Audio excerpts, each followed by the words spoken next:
Assalamualaikum warahmatullahi wabarakatuh. Perkenalkan, nama saya Farisa Putri Agustin dari kelas 2403 dengan NIM 102042400064. Di sini saya akan mengerjakan tugas pendahuluan 1 untuk mata kuliah data mining. Di sini tugasnya itu tentang exploratory data analysis dan data preparation yang menggunakan Python di Google Colab. Langsung aja kita mulai. Pertama-tama kita buka Google Colab di browser. Saya sendiri menggunakan Chrome, lalu login dengan akun Google. Di sini saya udah login, jadi udah bisa masuk ke dalam Google Colab-nya. Setelah itu kita klik New Notebook. Di sini saya udah klik New Notebook untuk bikin notebook baru.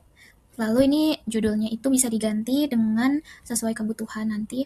Di sini saya akan ganti jadi tugas pendahuluan 1. Setelah itu kita connect ke server Google agar notebooknya tuh bisa dijalanin. Jadi kita klik tombol connect di bagian kanan atas. Setelah itu dia akan menjadi connected. Langkah selanjutnya kita akan menghubungkan Google Colab dengan Google Drive. Di sini saya akan ketik from Google Colab import drive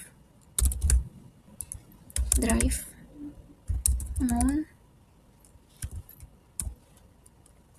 /content/drive. Nah, biar kita bisa akses file datasetnya dari Google Drive, kita perlu mount dulu drive-nya ke Colab. Caranya itu seperti ini. Kita tadi udah ngetikin sintaksnya, yaitu from Google Colab import drive mount /content/drive. Terus lalu kita jalanin. Nah, setelah muncul pop-up kayak gini, kita connect to Google Drive aja. Ya, setelah tadi kita udah nge-run ini from Google Colab import drive mount /content/drive. Ini hasilnya mount at content drive. Terus kita ketik lagi, yaitu import pandas spd. Setelah itu kita run. Nah, ini tuh bakal kita pakai buat ngolah data. Kita kasih alias pd itu biar lebih singkat nulisnya. Pandas ini fungsinya buat baca file CSV dan ngubahnya jadi data frame, yaitu struktur data berbentuk tabel yang gampang dimanipulasi.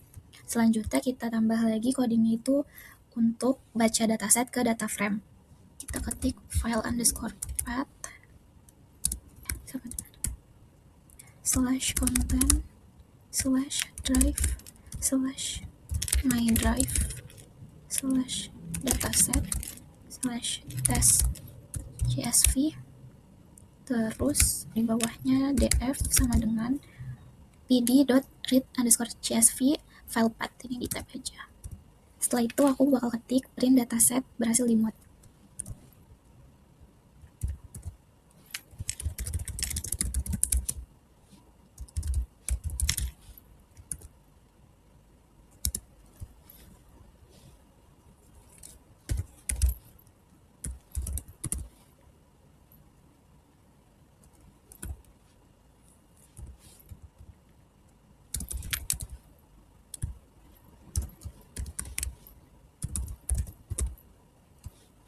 Shape 1.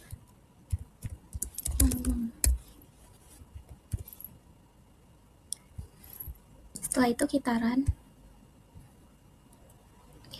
Di sini kita baca file CSV dari Google Drive pakai pd read CSV ini. Terus kita simpan ke variabel df.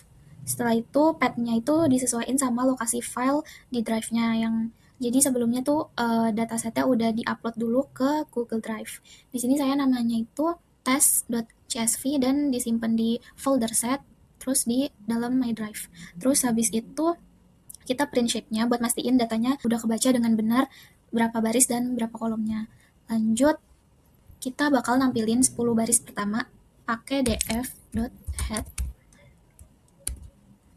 10. Terus kita bakal run. Ini nampilin 10 baris pertama dari dataset. Ini biasanya yang pertama dilakuin buat ngecek apakah data udah terbaca dengan benar. dan sekalian lihat struktur kolomnya tuh seperti apa. Jadi seperti ini. Lanjutnya kita bakal nampilin 10 baris terakhir pakai df tail 10.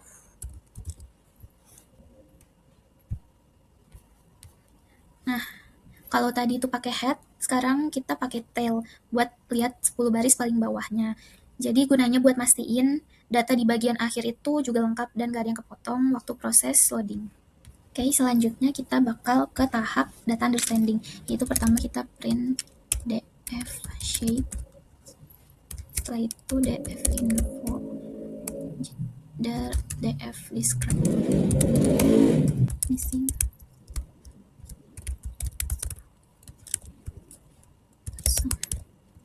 some backend, missing,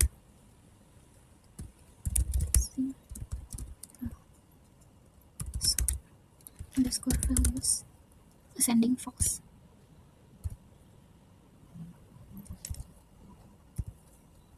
Setelah itu ketik juga print f jumlah data duplikat buat ngetahuin jadinya jumlah data yang duplikat itu berapa. Terus habis itu df duplicated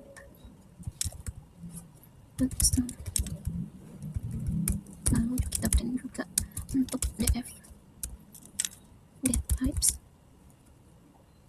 value comes. Setelah itu kita coba run.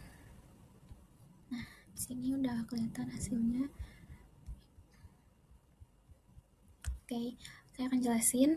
Di tahap data understanding ini tuh kita kayak kenalan dulu sama datasetnya.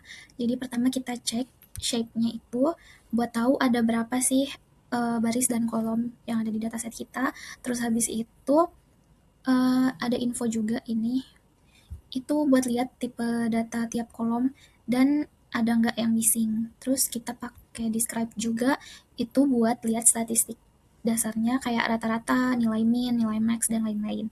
Terus kita juga cek missing value-nya pakai is null sum. Itu buat tahu kayak kolom mana aja yang datanya kosong. Terus kita juga cek apa ada data yang duplikat pakai duplicate sum. Terus terakhir kita lihat distribusi tipe datanya, ada berapa kolom yang numerik dan berapa kolom yang kategorikal. Jadi ini hasil.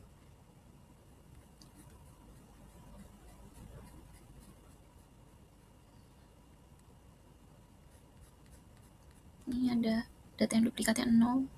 Oke, selanjutnya kita bakal import matplotlib dan seaborn. Di sini langsung aja ketik import matplotlib pyplot, terus import seaborn as SNS. Terus di sini juga ada, terus ini ada set underscore. Di sini kayak biar lebih rapi aja. Di sini saya pakai white grid. Nah, ini kita langsung run aja. Nah, di sini tuh kita ngimport dua library buat visualisasi data. Yang satu ada matplotlib, itu library dasarnya buat bikin grafik kayak histogram dan boxplot. Terus ada juga seaborn, itu di atasnya matplotlib. Tampilannya tuh lebih bagus dan lebih gampang dipakai buat visualisasi statistik. Terus ini di sini juga pakai SNS set temp.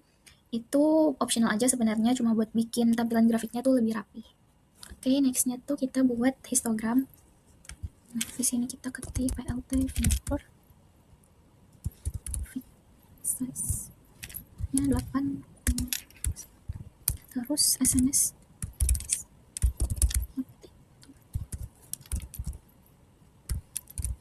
dari F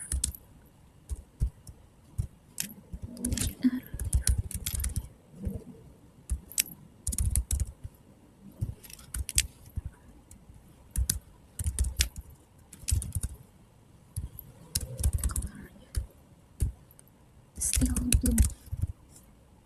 Lanjut plt title, itu titlenya kita kasih distribusi generative area, itu yang artinya luas area tinggal. Font size nya di 14. Terus plt stable r live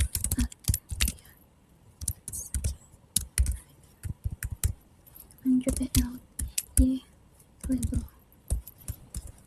to frekuensi lanjut layout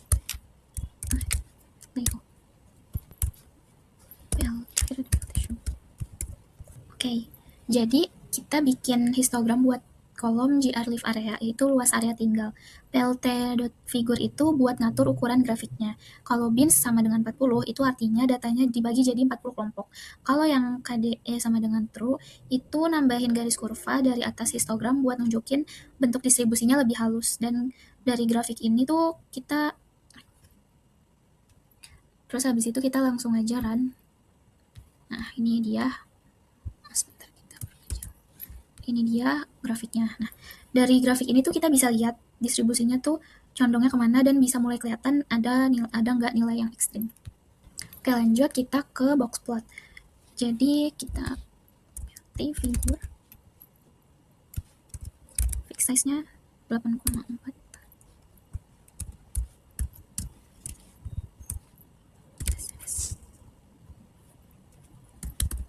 Box plot data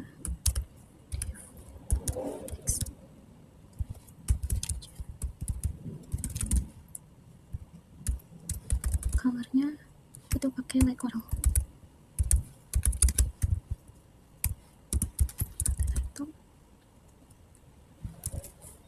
Judulnya itu box plot grLive area atau luas area tinggal. Font size-nya masih sama 14. Selanjutnya built-in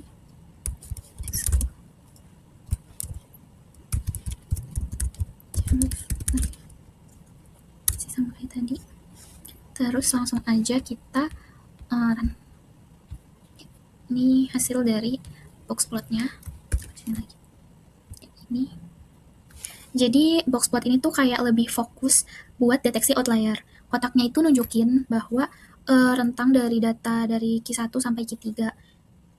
Garis tengahnya itu median, terus ada garis panjang yang namanya whisker. Batasnya itu Q1 dikurang 1,5 kali IQR di bawah, dan Q3 ditambah 1,5 kali IQR di atas. Nah, titik-titik yang ada di luar whisker itu yang disebut dengan outlier. Selanjutnya kita ke data preparation.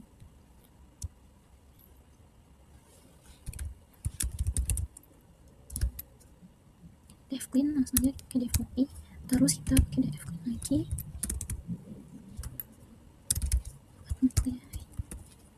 Clean drop duplicates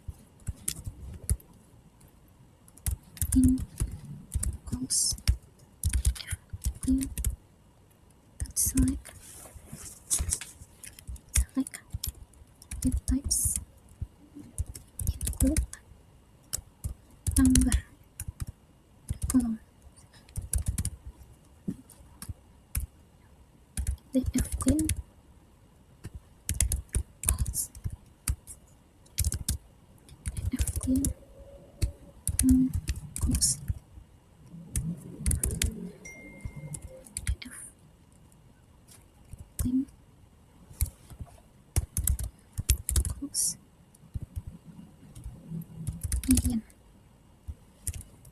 lanjut get calls df score clean dot select types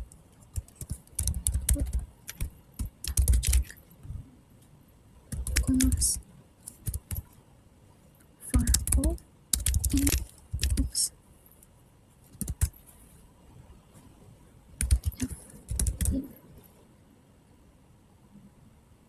call Fiona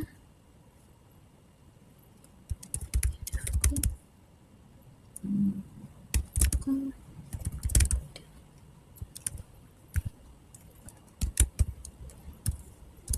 please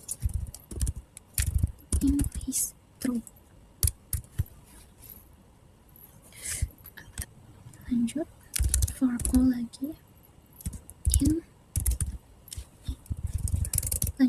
lanjut for call in gr div area dan load area.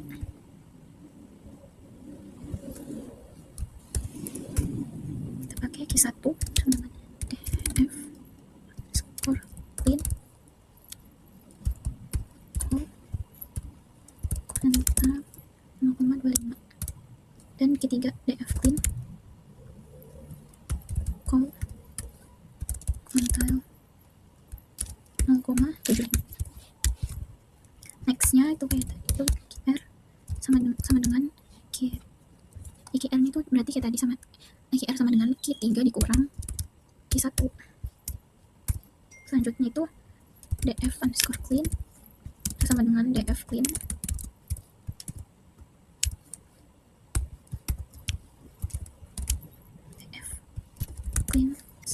df clean call lagi lebih besar sama dengan Q1 yang tadi dibilang dikurang 1,5 dikali IQR dan df clean call kecil sama dengan yang tadi dibilang Q3 plus 1,5 dikali IQR kali IQR. Nextnya ada encoded gitu. Oke, jadi nextnya ada df encoded sama dengan pd .get underscore dummies df clean drop first sama dengan true. Lalu ada from scorn preprocessing import max min max color dan scalarnya itu sama dengan min max scalar. Lalu ada features sama dengan df encode select data types input number dan input columns df encoded 6 features scalar underscore transform df encoded 6 features. Oke, jadi ini data preparation. Nah, pertama kita copy dulu datanya biar data aslinya itu nggak keotak-atik. Terus kita hapus data yang duplikat pakai drop duplicates. Terus habis itu buat missing value-nya, kolom numeriknya kita isi pakai median, dan kolom kategorikalnya itu kita isi pakai modus atau nilai yang sering muncul. Terus buat outlier-nya, kita pakai metode EQR, datanya kita filter, yang kelewat ekstrim ikut ke saring. Terus kolom-kolom yang isinya teks kita ubah jadi angka, pakai getDummies. GetDummies ini. Itu tuh namanya encoding. Terakhir kita normalisasi semua nilai numeriknya ke skala 0 sampai 1. Pakai min-max scalar, biar tiap fitur punya bobot yang setara. Nextnya kita ke penanganan missing value, outlier, dan duplikat. Yang pertama missing value dulu, ini pakai drop nah axis. Terus df front edge sama dengan front edge filna df median, terus setelah itu sama dengan df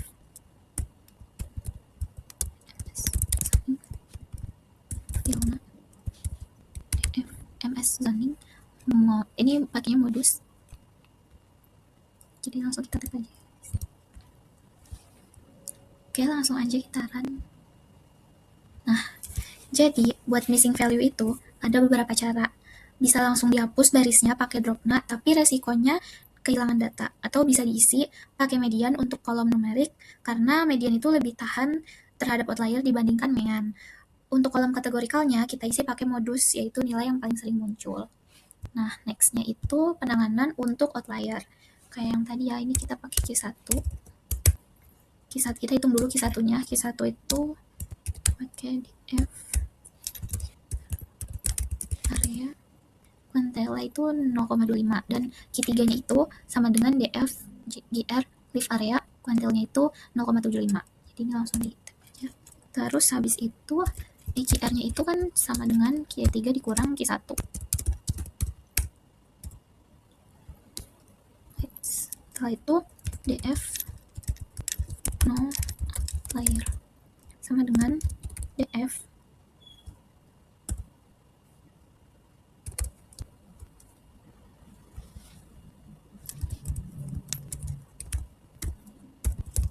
area 1,5 dikali EQR.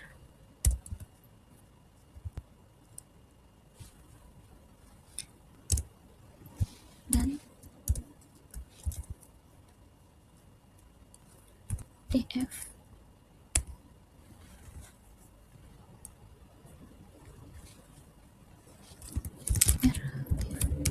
area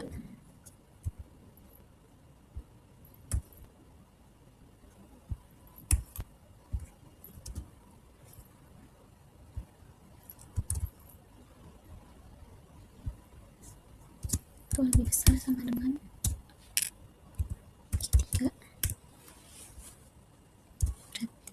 plus 1,5 dikali EQR.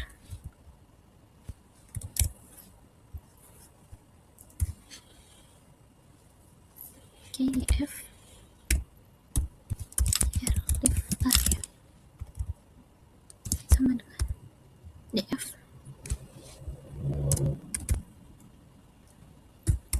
EQR leaf area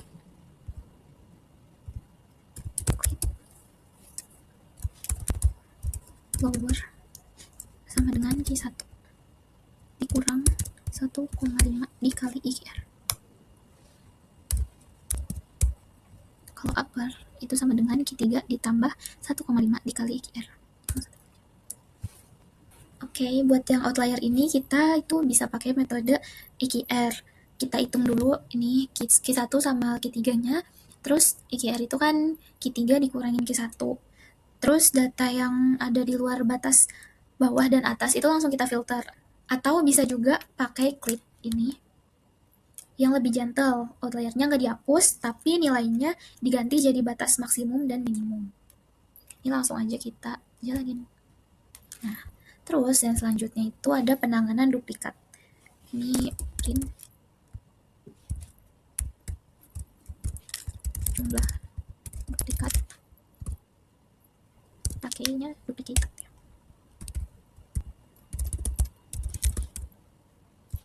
Terus pakai sum juga. Terus df clean, df drop duplicates parameter cube first. Oke, untuk yang penanganan duplikat ini tuh kita tinggal cek dulu ada berapa. Ini itu pakai duplicated terus sum. Habis itu kalau ada kita hapus pakai drop duplicates. Parameter keep first ini tuh gunanya kalau misalkan ada yang kembar gitu, kalau yang duplikat itu yang pertama dipertahanin, sisanya tuh dihapus. Tuh, ini langsung aja kita jalanin. Nah, di sini jumlah duplikatnya sama dengan 0. Oke, jadi kesimpulannya dalam melakukan analisis data, ada beberapa step penting yang harus dilakuin. Pertama, kita perlu memahami dulu struktur dan kondisi dataset kita lewat tahap data understanding. Kayak ngecek dimensi data, terus tipe data, missing value, dan duplikat. Terus habis itu kita bisa lakuin visualisasi menggunakan histogram dan box plot untuk melihat distribusi data dan mendeteksi outlier secara visual. Nah, habis itu baru kita masuk ke tahap data preparation untuk ngebersihin dan mempersiapkan data supaya siap digunakan gitu untuk analisis lebih lanjut, mulai dari menangani missing value, outlier, encoding kolom kategorikal, sampai normalisasi. Intinya sebelum data bisa dipakai untuk modeling atau analisis yang lebih dalam gitu, data tuh harus bersih dan terstruktur dengan baik dulu. Segitu dulu dari saya. Semoga penjelasan saya bermanfaat. Terima kasih sudah menyimak. Kurang lebihnya mohon maaf. Wassalamualaikum warahmatullahi wabarakatuh.